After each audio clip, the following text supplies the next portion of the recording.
नमस्कार, मैं हूं अविनाश विसेन और एबी क्लासेस में आप सभी का स्वागत है।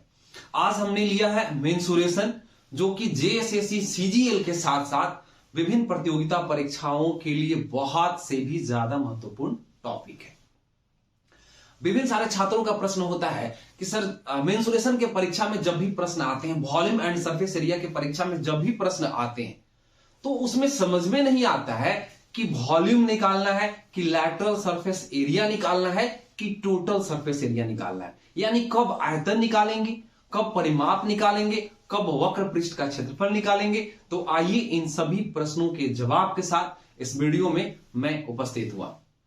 तो आइए प्रारंभ कर लेते हैं। अब एकदम ध्यान से सभी लोगों को क्या करना है, एकदम बिल्कुल ध्यान से सभी मेंबर क्या करेंगे कि अपने अपने कॉपी और पेन को लेकर के बैठेंगे और ध्यान से हमारी बातों को समझेंगे, एकदम ध्यान से। सबसे पहला कॉन्सेप्ट मेंसुरेशन का क्या है? सबसे पहला कॉन्सेप्ट क्या है कि यदि पिघलाकर या गलाकर कोई नई आकृति का निर्माण किया जाए, यदि पिघलाकर या फिर गलाकर कोई नई आकृति का निर्माण किया जाए, तब आयतन को बराबर करते हैं। एक उदाहरण को लेते हैं कि यदि एक ठोस गोला को पिघला करके और एक बेलनाकार तार बनाया गया है, तो तार का व्यास ज्ञात करें, तार की त्रिज्या ज्ञात करें, तार की लंबाई ज्ञात करें। तो जैसे ही आपको कहा जाएगा कि पिघला करके या फिर गला करके एक नया आकृति का निर्माण किया गया है, तो ऐसी स्थिति में क्या करना है, आयतन को बराबर करना। पहला कॉन्सेप्ट क्या हुआ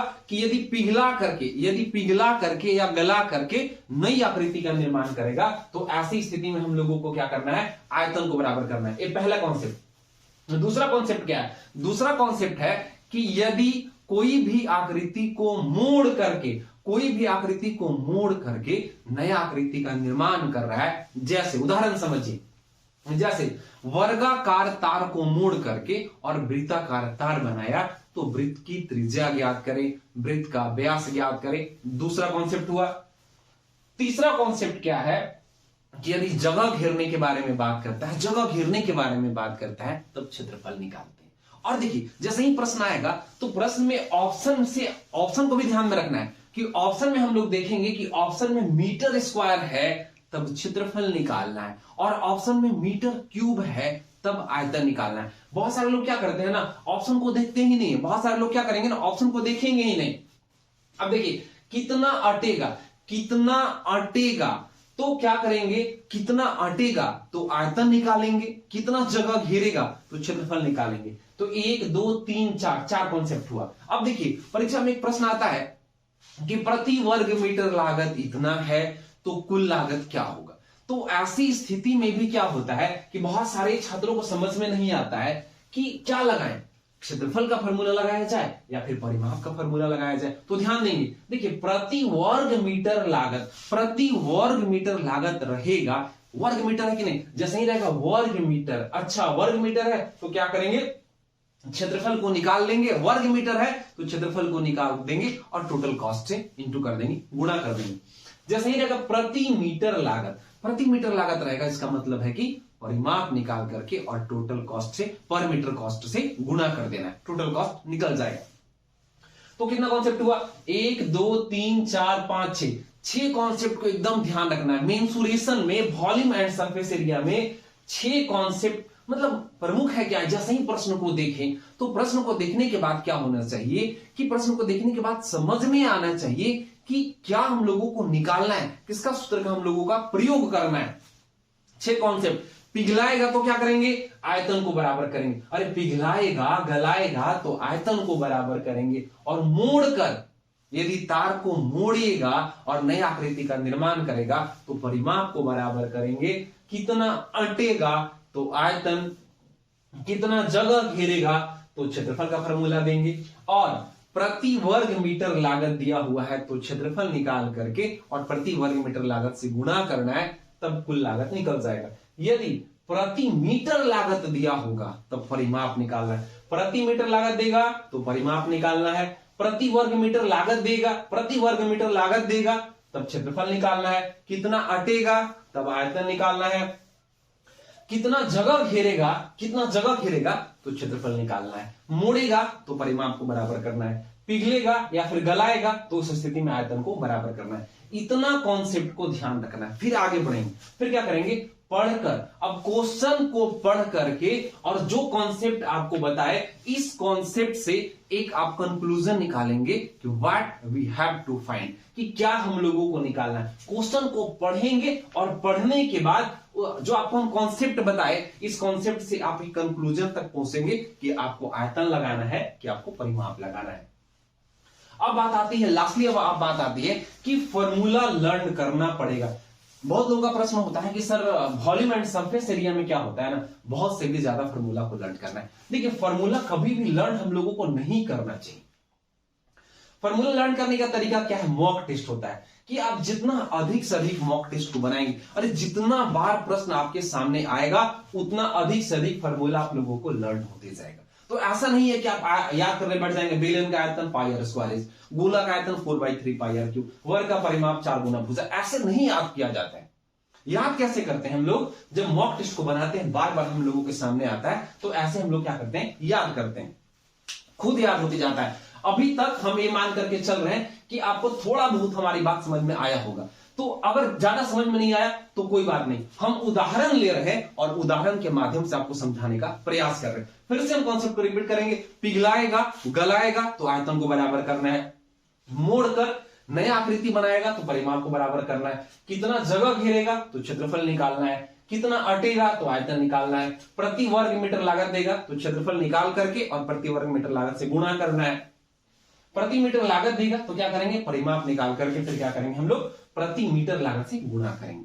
पढ़ना है प्रश्न को और प्रश्न को पढ़कर क्या करना है, उसके कॉन्सेप्ट को समझना है और वहां से क्लू को निकालना है। तो आइए बारी बारी से हम उदाहरण को लेते हैं।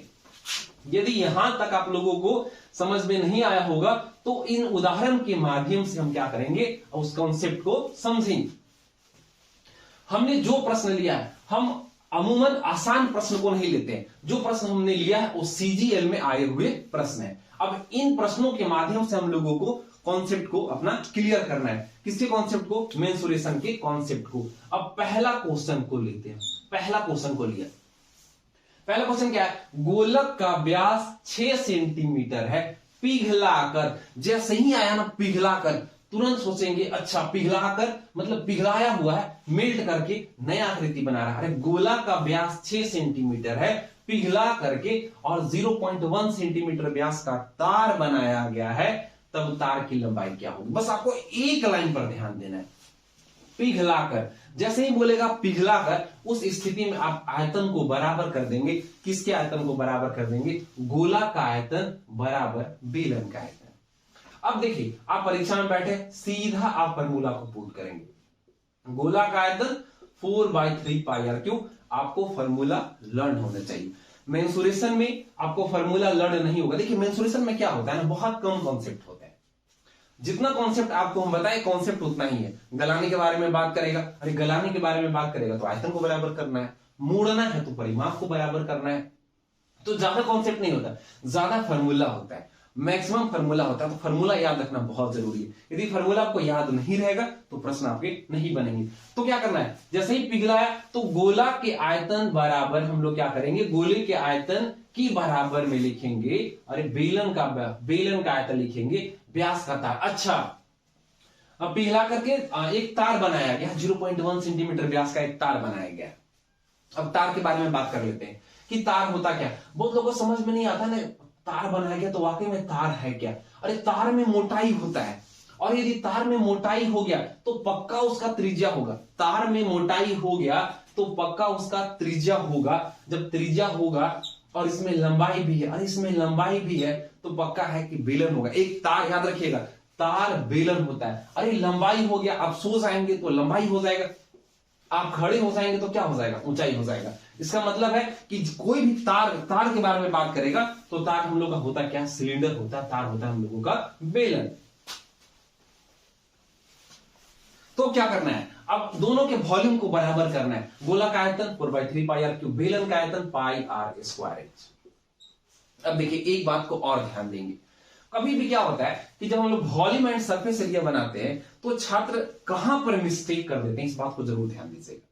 जहां पर आपको नहीं काटना है वो जैसे ही देखे कि पाई है और पाई है हम काट दिए। जहां पर आपको नहीं काटना है वहां पर आप काट देंगे। ध्यान देंगे, यदि पाई के टर्म में आंसर होगा, आप पाई का वैल्यू क्या किए, एक उदाहरण ले रहे हैं, पाई से पाई आप काट दिए, या पाई का वैल्यू आप क्या कर दिए 22/7 रख दिए, फिर आप लास्ट में एक आंसर निकाल करके बैठ गए, भाई आंसर होगा 132 मीटर स्क्वायर, ऐसा लास्ट में आपने बना करके बैठ गए। अब उस कंडीशन में क्या देख रहे हैं कि उत्तर जो है वो पाई के टर्म में दिया हुआ, पहले से पाई का वैल्यू हम लोग रख लिए। तो थोड़ा सा जो प्रतियोगिता परीक्षा की तैयारी करने वाले छात्र हैं थोड़ा सिंसियर रहेंगे।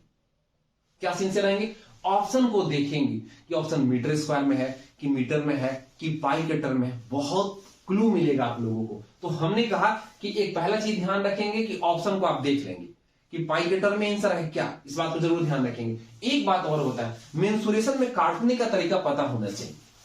मेंसुरेशन में यदि आपको काटने का तरीका पता नहीं होगा तो मेंसुरेशन में आपको काफी समय लग जाएंगे। अमूमन एकदम सिंपल सा सवाल है कि गोला को पिघला करके क्या बनाया गया, बेलन बनाया गया, तो आपको पता हो गया कि नहीं वॉल्यूम इक्वल कर देना है, लेकिन आपको काटने आना चाहिए। तो आप हमसे कैलकुलेशन भी जरूर सीखेंगे कि कैलकुलेशन किस तरह से करते हैं। पाई से पाई हमने काट दिया 4/3। अब देखेंगे आर किसका, त्रिज्या किसका, गोला का व्यास 6 सेंटीमीटर है। अरे त्रिज्या कितना हो जाएगा, त्रिज्या हो जाएगा 3। आर क्यों है तो हमने 3 × 3 लिख दिया है।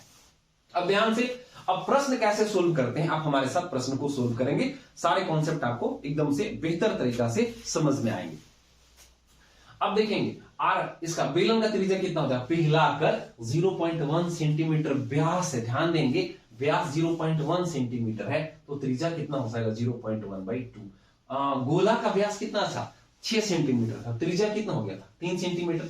0.1/2 इंटू तार की लंबाई ज्ञात करें। जो लंबाई होगा, आप सो जाएंगे तो लंबाई हो जाएगा, खड़ा हो जाएंगे तो ऊंचाई हो जाएगा, जो लंबाई होगा वही इसका ऊंचाई होगा। अब इसको सोल्व कर देना है।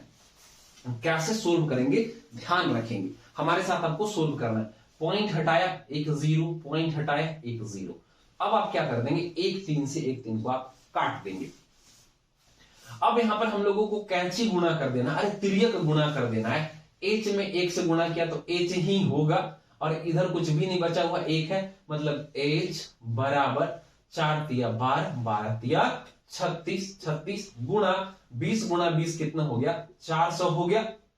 अब 36 का टेबल 4 बार पढ़ना है, नहीं आता है, नहीं आ रहा है, बहुत लोग का होता है ना, बहुत लोग बोलते हैं कि नहीं टेबल याद करना चाहिए, टेबल याद करिए, पहले टेबल याद करिए, पहले स्क्वायर याद करिए। तो मैथ का आप लगातार प्रैक्टिस करते जाएंगे तो आपको टेबल लर्न करने की आवश्यकता नहीं, प्रैक्टिस करते करते टेबल, स्क्वायर और क्यूब याद होते जाते हैं, जो लगातार प्रैक्टिस करते हैं। 30 का पहाड़ा 4 बार पढ़ देंगे, 30 का टेबल 4 बार पढ़ेंगे 120 आ जाएगा, और 6 चौका 24, मतलब 144 पर 00, और यहां सारा जो है यूनिट आपका सेंटीमीटर में है, यानी सेंटीमीटर। 144 00 सेंटीमीटर क्या आ गया, ये आ गया आपका तार का लंबाई या तार का ऊंचाई। 144 00 सेंटीमीटर है। ऑप्शन में देख लेंगे, ऑप्शन मीटर में है, मीटर में है तो आप 100 से डिवाइड कर लेंगे, कितना हो जाएगा 144 मीटर आ जाएगा। तो ये क्या हुआ, ये तार की लंबाई कितना हो गई 144 मीटर हो गई।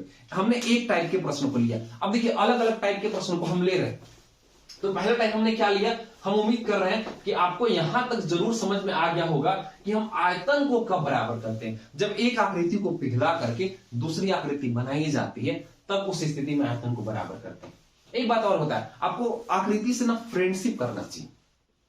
आकृति से फ्रेंडशिप करने का मतलब समझते हैं, जैसे आपको पता होना चाहिए कि 2 डायमेंशनल कौन सी आकृति है, 3 डायमेंशनल कौन सी आकृति है।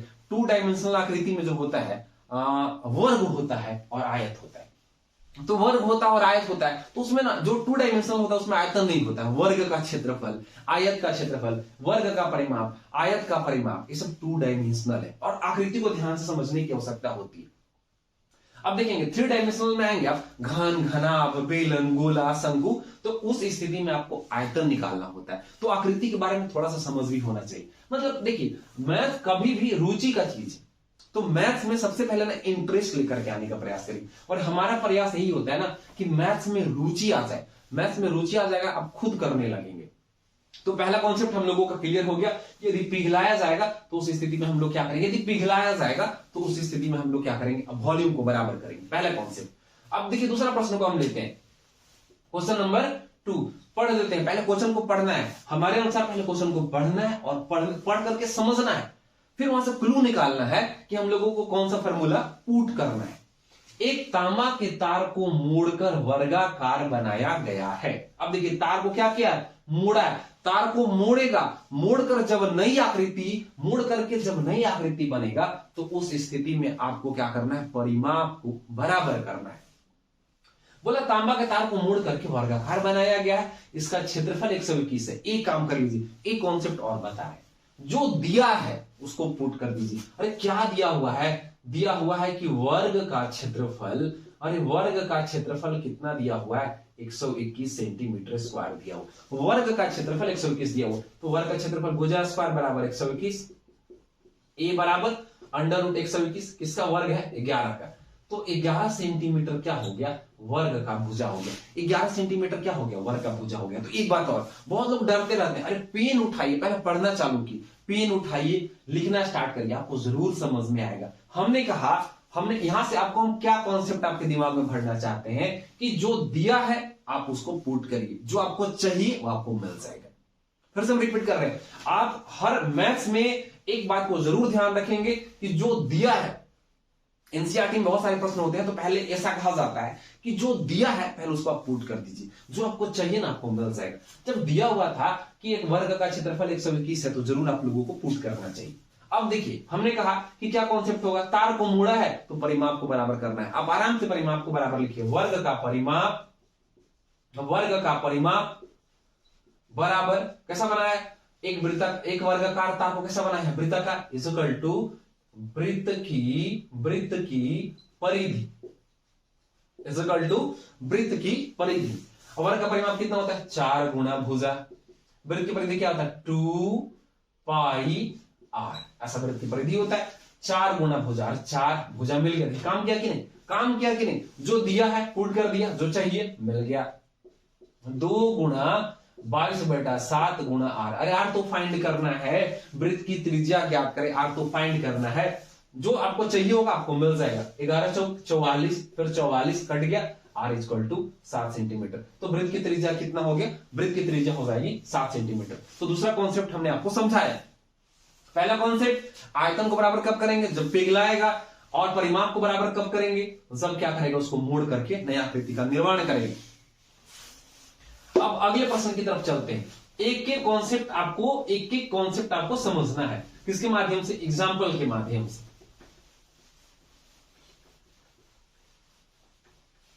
क्वेश्चन नंबर 3, प्रश्न नंबर 3 को लेते हैं। अब 3 नंबर प्रश्न क्या है, 3 नंबर प्रश्न को ध्यान से समझेंगे। हमने एक यूनिक प्रश्न लिया है, मतलब अपने आप में सभी प्रश्न यूनिक है, जहां से आपको अलग अलग तरह के कॉन्सेप्ट मिल जाएंगे। 3 सेंटीमीटर व्यास वाले कुछ ठोस गोले बेलनाकार बर्तन में डुबाया गया है। और ऐसा प्रश्न जो थोड़ा भी पढ़ने वाले छात्र होंगे ना, ऐसा प्रश्न से बहुत से भी ज्यादा रूबरू होंगे। अब जेएसएससी सीजीएल के बारे में बात करें तो 2016 के एग्जामिनेशन में 5 से भी ज्यादा प्रश्न, 5-6 प्रश्न वॉल्यूम एंड सरफेस एरिया से देखा गया। जेएसएससी सीजीएल 2016 के एग्जामिनेशन में लगभग 6 प्रश्न था। तो हम ये नहीं बोलेंगे कि लगभग 6 प्रश्न फिर आ जाएंगे, लेकिन वॉल्यूम एंड सरफेस एरिया जो है वो जेएसएससी सीजीएल का फेवरेट कॉर्नर है। सभी परीक्षा के लिए तो इंपोर्टेंट है ही, जेएसएससी सीजीएल में इसमें 3-4 प्रश्न हमेशा देखे जाते हैं। तो वॉल्यूम एंड सरफेस एरिया का कॉन्सेप्ट फॉर्मूला एकदम बेहतरीन करके रखिए।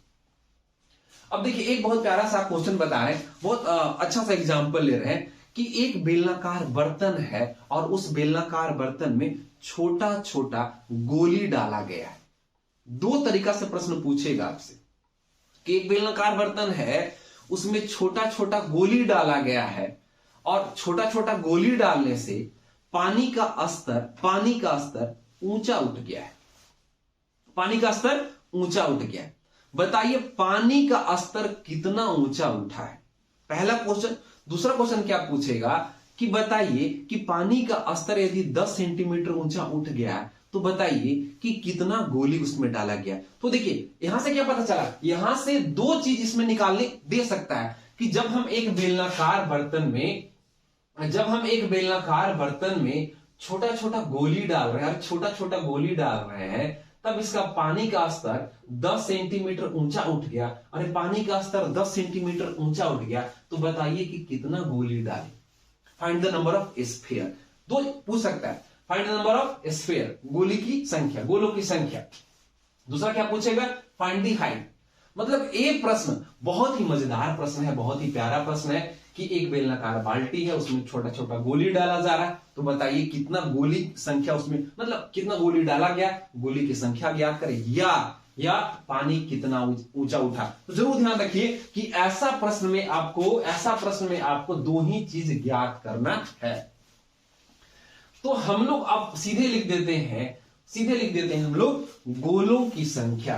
Find the number of sphere, सीधा लिख देंगे। अब ध्यान देंगे, इसका क्या कॉन्सेप्ट है भाई, गोले की संख्या जो हमको फाइंड करना है, गोलों की संख्या हम लोगों को फाइंड करना है। और इसका क्या फॉर्मूला है, इसका फॉर्मूला क्या है, जिसमें डाल रहे हैं, जो बेलनाकार बाल्टी है उसमें आप डाल रहे हैं, जिसमें डाल रहे हैं मतलब जो बड़ा बर्तन है उसके आयतन को ऊपर, अरे बेलन का आयतन को ऊपर लिख दिया, बेलन के आयतन को ऊपर लिख दिया। किसमें डाल रहे हैं, बेलनाकार बर्तन में डाल रहे हैं। किसको डाल रहे हैं, गोला को डाल रहे हैं। गोला के आयतन को नीचे लिखिए, गोले के गोला का आयतन को नीचे लिख दिया। इसका कॉन्सेप्ट क्या हुआ, जिसमें डाल रहे हैं उसका आयतन ऊपर, जिसको डाल रहे हैं उसका आयतन नीचे, गोलों की संख्या फाइंड हो जाएगा। तो इसमें ऐसा नहीं है कि बहुत टाइम आपको लगने वाला है, एक बार कॉन्सेप्ट को समझे और आराम से इस चैप्टर को सरल तरीका से बना पाएंगे। गोलों की संख्या फाइंड करना है। अब देखिए बेलन का आयतन क्या होगा, बेलन का आयतन लिख लेंगे पाई आर स्क्वायर एच, गोला का आयतन 4/3 पाई आर क्यूब। बहुत सारे स्टूडेंट क्या करते हैं ना, पाई से पाई तो काटेंगे, आर को भी काट देंगे। तो ध्यान रखेंगे कि आर को आपको नहीं काट देना है। यहां पर आर का दोनों का त्रिज्या, दोनों के जो व्यास है अलग अलग है, दोनों का त्रिज्या अलग अलग होगा। तो यहां से पास करने का प्रयास मत करिएगा। पाई से पाई आपने काट दिया, पाई आर स्क्वायर एच। अब देखेंगे कि बेलन का त्रिज्या, आपको चाहिए बेलन का त्रिज्या। अब देखिए बेलन का त्रिज्या क्या है, उस बेलनाकार बर्तन का आधार का व्यास 9 सेंटीमीटर है। बेलन का व्यास 9 सेंटीमीटर है, तो बेलन का त्रिज्या 9/2 और 9/2। अरे व्यास 9 तो त्रिज्या 9/2। क्या बोला, जल स्तर 10 सेंटीमीटर ऊंचा। इसमें दे दिया है कि गोली जब डाले तो 10 सेंटीमीटर ऊंचा उठ गया। एक काम अभी हम बड़ा स्लो कर रहे हैं और आप भी बड़ा स्लो तरीका से इसको पहले बढ़िया से समझ लीजिएगा। आप खुद इसको फास्ट कर लीजिएगा। जब एक बार आपका पेन चलने लगेगा ना, कॉन्सेप्ट सीधे दिमाग में बैठ जाएगा ना, आप फास्ट कर लीजिएगा। पहले कॉन्सेप्ट को दिमाग में बैठाइए, कैसे काटना है मेंसुरेशन में बहुत मैटर करता है। तो क्या हुआ यहां पे, अब 4/3 नीचे आ जाएंगे, गोला में 4/3 और पाई से पाई हमने काट दिया। अब गोला का हमको त्रिज्या ढूंढना है, 3 सेंटीमीटर व्यास वाले कुछ गोला। तो 3 सेंटीमीटर व्यास है तो त्रिज्या कितना, 3/2 गुणा 3/2 गुणा 3/2। अब इसको सोल्व करते हैं, 9/2 गुणा 10, ठीक है। अब नीचे वाला को पलट देंगे, और नीचे वाला को पलट देंगे तो कैसे कैसे हो जाएगा, यहाँ पे हो जाएगा 4/3 है तो 3, पहले ऊपर लिख लेते हैं, 3 गुणा 2 गुणा 2, 3 गुणा 2 गुणा 2 गुणा 2, और फिर 4 गुणा 3 गुणा 3 गुणा 3। रीचेक करते हैं, 9/2 गुणा 10, ठीक है। अब नीचे वाला ऊपर 3 और 8, 3 और 8 ऊपर, फिर 4 और फिर 27 नीचे। अब काटेंगे, 2 यहां पे है, 2 यहां पे है, कट कर दिया। अब आगे बढ़ेंगे हम लोग। अब 3 3 9 काट दिया इसको, फिर 1 3 से 1 3 को काट दिया, फिर 2 दूनी की कितना हो गया 4 और 2 पंचे की 10 और 9 पचे 45। तो यहां पर नंबर ऑफ स्पेयर, गोलों की संख्या कितना निकल गया, गोलों की संख्या निकल गया 45। गोलों की संख्या कितना निकला, 45 निकल गया।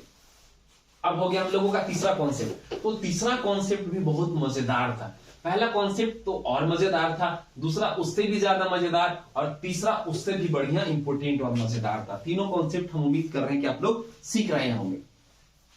अब एक नया टाइप का प्रश्न ले रहे हैं, 3 टाइप आप लोग समझ गए, एक नया टाइप का प्रश्न ले रहे हैं। देखते हैं क्या प्रश्न है। 4 नंबर में हमने कहा है कि हम आसान प्रश्न को नहीं लेंगे, अमूमन हमेशा मुश्किल प्रश्न को लेते हैं और एक प्रश्न से ज्यादा कॉन्सेप्ट क्लियर करने का प्रयास किया जाएगा। 1 सेंटीमीटर त्रिज्या वाले ठोस गोले, प्रश्न को समझना है।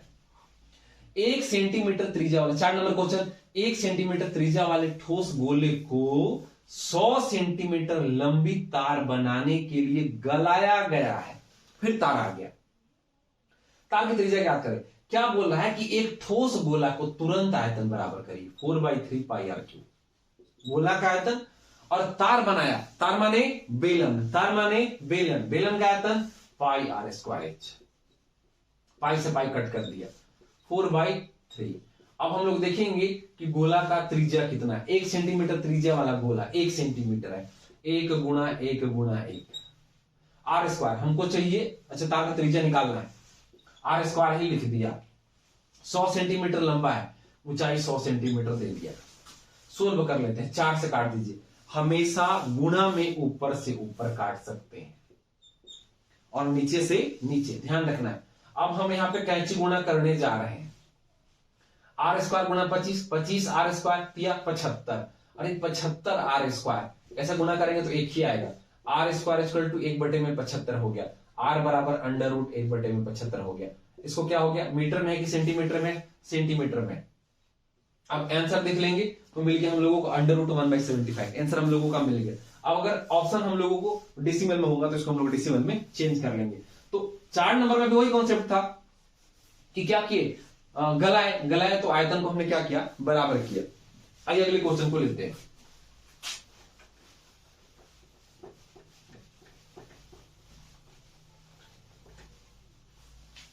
अगला प्रश्न हम लोगों का क्या है, देखिएगा जरा अगला प्रश्न। ए एरिया का बहुत से भी ज्यादा मजेदार प्रश्न और जेएसएससी सीजीएल का बहुत फेवरेट कॉर्नर है। जेएसएससी सीजीएल का आप लोगों को पता है कि मैथ्स में सीजीएल का जो फेवरेट कॉर्नर होता है ना, वो एनसीईआरटी होता है। और एनसीईआरटी में वॉल्यूम एंड सरफेस एरिया को आप ठीक से कंप्लीट करके रखेंगे तो आसानी से आप उसके सभी प्रश्नों को बना लेंगे। आप एक घड़ी की मिनट वाली सुई की लंबाई 7 सेंटीमीटर है, वह 30 मिनट में कितना क्षेत्र पार करेगी। अरे एक घड़ी की सुई की लंबाई जो है, एक घड़ी की सुई की लंबाई 7 सेंटीमीटर है, एक घड़ी की सुई की लंबाई 7 सेंटीमीटर है, तो 30 मिनट में कितना क्षेत्र पार करेगी। अरे ध्यान देंगे आप लोग, अरे ध्यान देंगे आप लोग, क्या ध्यान देंगे कि दो त्रिज्या और एक चाप, दो त्रिज्या और एक चाप से मिलकर बना आकृति त्रिज्या खंड कहलाता है, सेक्टर कहलाता है। और त्रिज्या खंड का क्षेत्रफल होता है पाई आर स्क्वायर थीटा बटे में 360। आप बोलिएगा सर कि प्रश्न में कहीं भी त्रिज्या खंड का जिक्र नहीं है। अरे घड़ी की जब सुई होगी, घड़ी की जब सुई होगी यहां से लेकर के यहां तक अगर चलेगी तो यह त्रिज्या बन जाएगी और बीच में जो कोण बनेगा, अरे बीच में जो कोण बनेगा नहीं, वो थीटा हो जाएगा और ये रहा चाप। इसका मतलब है कि घड़ी की सुई जो आकृति का निर्माण करेगी वो त्रिज्या खंड का निर्माण करेगी। हम आपको यही समझाना चाह रहे थे कि परीक्षा में वर्ड नहीं दिया हुआ रहेगा, प्रश्न में वर्ड नहीं दिया हुआ रहेगा तो आपको समझना होगा कि यह किस तरह का आकृति बना रहा है और इसका हमने बेहतरीन एग्जाम्पल लिया। एक घड़ी की मिनट वाली सुई की लंबाई 7 सेंटीमीटर है, वह 30 मिनट में कितना क्षेत्र पार करेगी। तो एक क्षेत्रफल निकालना है त्रिज्या खंड का। कैसे, हमने आपको बताया कि दो सुई त्रिज्या हो जाएगी और बीच वाला क्षेत्र चाप हो जाएगा। तो दो त्रिज्या और एक चाप के बीच के क्षेत्र को हम लोग क्या कहते हैं, त्रिज्या खंड कहते हैं। अब जरा समझिएगा इसको हम बना कैसे रहे हैं। अगर इसको हम चाहेंगे तो ये वाला प्रश्न बड़ा आसान तरीका से बन जाएगा। कैसे, बोला घड़ी का मिनट का सुई, अरे घड़ी का मिनट का सुई 30 मिनट में कहां पर आएगी, यहां से लेकर के यहां तक आ जाएगी कि नहीं आ जाएगी। अब देखिए घड़ी का मिनट का सुई 30 मिनट में 180 डिग्री का कोण बना लेगी, मतलब सीधा वृत्त को दो भागों में बांट दे रही। ए वाला प्रश्न में इतना मजा आएगा कि ए वाला प्रश्न में केवल यदि आप अर्धवृत्त का क्षेत्रफल भी निकाल देंगे तब भी बन जाएगा, क्योंकि इसमें 180 डिग्री कोण का निर्माण कर रहा है। बस अर्ध इतना क्षेत्र में घूमेगी। त्रिज्या आपको पता है, त्रिज्या कितना है, जो मिनट की सुई की लंबाई वही त्रिज्या कितना है, 7 सेंटीमीटर है। तो आप अर्धवृत्त का क्षेत्रफल लगा देंगे ना, वृत्त का क्षेत्रफल पाई आर स्क्वायर बाई 2 कर दिया, तो अर्धवृत्त का क्षेत्रफल लगा देंगे तब भी ये वाला प्रश्न बन जाएगा आपसे। लेकिन हम यहां पर इसलिए रुक रहे हैं ताकि हम त्रिज्या खंड के कॉन्सेप्ट को हम क्लियर करना चाह रहे हैं, क्योंकि इसमें 180 एंगल आ गया तो अर्धवृत्त लग गया, 180 एंगल नहीं आता तब अर्धवृत्त कैसे लगता। तो आप देखेंगे क्या बोल रहा है कि 30 मिनट में कितना क्षेत्र पार करेगी। अरे घड़ी का जो मिनट का सुई है वो 60 मिनट में, अरे 60 मिनट में 360 डिग्री का कोण बनाती है। अरे 60 मिनट में 300 टिक टिक टिक टिक करके कितना डिग्री घूम जाती है, 360 डिग्री घूम जाती है। तो 60 मिनट में 360 डिग्री का कोण बनाएगी तो 30 मिनट में कितना का कोण बना देगी। अरे 30 मिनट में कितना का कोण बना देगी, 6 छक 36, 180 डिग्री का कोण बना देगी। तो थीटा आपके पास कितना है, 180। तो सबसे पहले क्या करिएगा ना, कोण निकालने का प्रयास करिएगा। और एक फॉर्मूला बता देते हैं, इसी में चाप की लंबाई होता है, लेंथ ऑफ आर्क होता है, पाई आर थीटा बटे में 180 होता है। अब देखेंगे घड़ी का सुई कितना क्षेत्र पार करेगी, पाई आर स्क्वायर थीटा बटे में 360, पाई का मान 22 बटे में 7, घड़ी का सुई का जो लंबाई होगा वही त्रिज्या होगा, 7 गुणा थीटा कितना 180 डिग्री, कितना हो गया 360 हो गया। अब काट देंगे, 18 दूनी की 36, 7 से 7 गया, 2 से 11, 11 सते 77 सेंटीमीटर निकल गया। तो हमने जो 5 टाइप का प्रश्न लिया वो अपने आप में यूनिक था, जो आपको आप में एक कॉन्सेप्ट बिल्डअप करेगा। Mensuration volume and surface area का एक कॉन्सेप्ट बिल्डअप करेगा। क्या 5 कॉन्सेप्ट में हमने क्या क्या लिया था, इन 5 प्रश्नों में हमने 5 कॉन्सेप्ट आपको दिखाया। हमने कॉन्सेप्ट क्या लिया था कि पिघलाएगा, यदि पिघला करके गला करके नया आकृति का निर्माण करेगा तो आपको आयतन बराबर करना है। यदि तार को मोड़ रहा है उस स्थिति में परिमाप बराबर करना है। 2 प्रमुख कॉन्सेप्ट था। फिर था कितना जगह घेरेगा तब क्या निकालेगा, क्षेत्रफल, कितना अटेगा तब क्या निकालिएगा, आयतन। अब देखिएगा प्रति वर्ग मीटर लागत, वर्ग मीटर है तब क्षेत्रफल निकालिए, प्रति मीटर लागत तब परिमाप निकालिए। तो आप कोई डाउट रहना ही नहीं चाहिए आप लोगों को। तो हमने आज लिया था वॉल्यूम एंड सरफेस एरिया को, और हमने इन 5 प्रश्नों के माध्यम से कॉन्सेप्ट को क्लियर करने का प्रयास किया। और आप सभी लोग क्या करेंगे, इस वीडियो के माध्यम से एक बेहतरीन नोट्स बनाएंगे, जो बात हम इसमें बोले हैं, और इस नोट्स में आप केवल जोड़ लीजिएगा फॉर्मूला, उसके बाद आपका बेहतरीन तरीका से तैयार हो जाएगा। तो आप लोग सभी लोग जितने भी इस वीडियो को देख रहे हैं या देखेंगे, जितने भी लोग इस वीडियो को देखेंगे, तो जरूर आप कमेंट करेंगे कि सर इसमें और क्या ऐड किया जाए। यदि आपको हमारा गुणवत्ता पसंद आ रहा है, हम बार बार बोलते हैं कि मैं स्टार्टिंग में मैं भूल जाता हूं कि आप हमको लाइक करें या सब्सक्राइब करें या फिर शेयर करें। तो यदि आपको हमारा गुणवत्ता पसंद आ रहा है तो आप अविनाश विसेन क्लासेस को जाकर के सब्सक्राइब करें, बेल आइकन को दबाएं, ताकि अधिक से अधिक इस तरह की यूजफुल वीडियो आप तक पहुंच पाए। Thank you.